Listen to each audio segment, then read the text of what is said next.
It was a very impressive month for Bloomington for real estate sales. Let's take a look.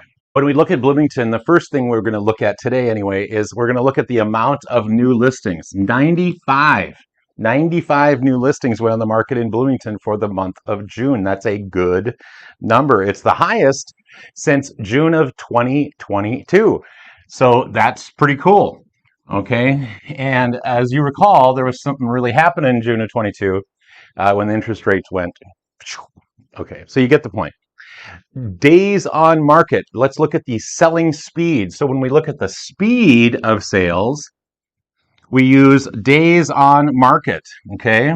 Days it took to sell a home in the month of June. Now that's half of the homes sold faster than 10 days and half of the homes sold slower than 10 days.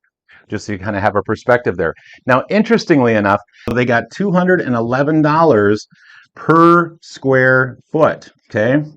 That was closed.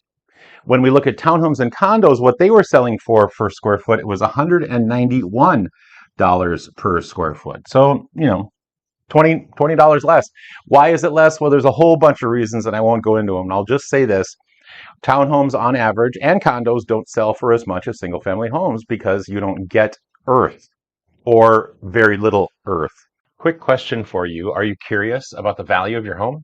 If you are, I have just the thing for you. Just scroll down below where you're watching the video right now, and then where you'll see free market value report. And you click on that link right there next to it, and it will go to this website, which is my website. You'll type in your address, and then you'll push that green button.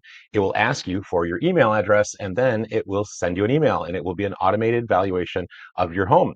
The only other person who knows that you did it is me, and I'll keep it quiet. I will send you a thank you, however, but other than that, no one else will know.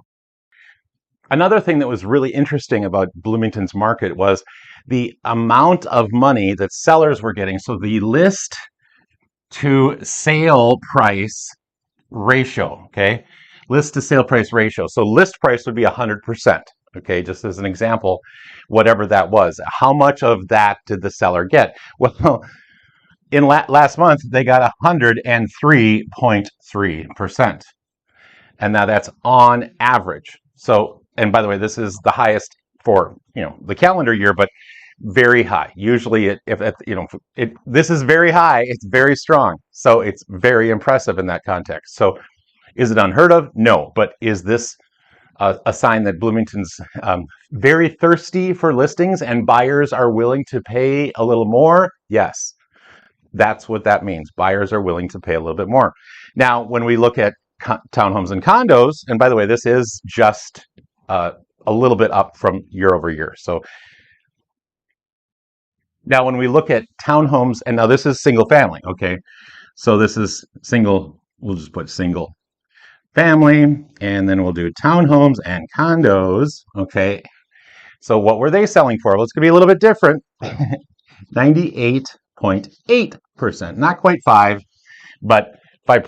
points, but 4.5% difference.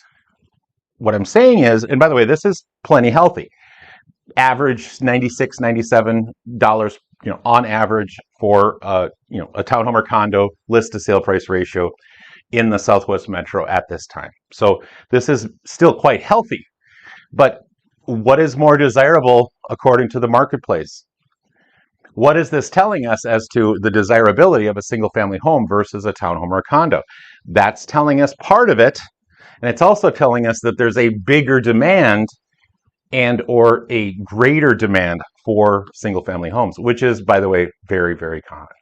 By the way, I really appreciate you watching this video. Until the next video, please let me know if I can be of any assistance. Bye-bye.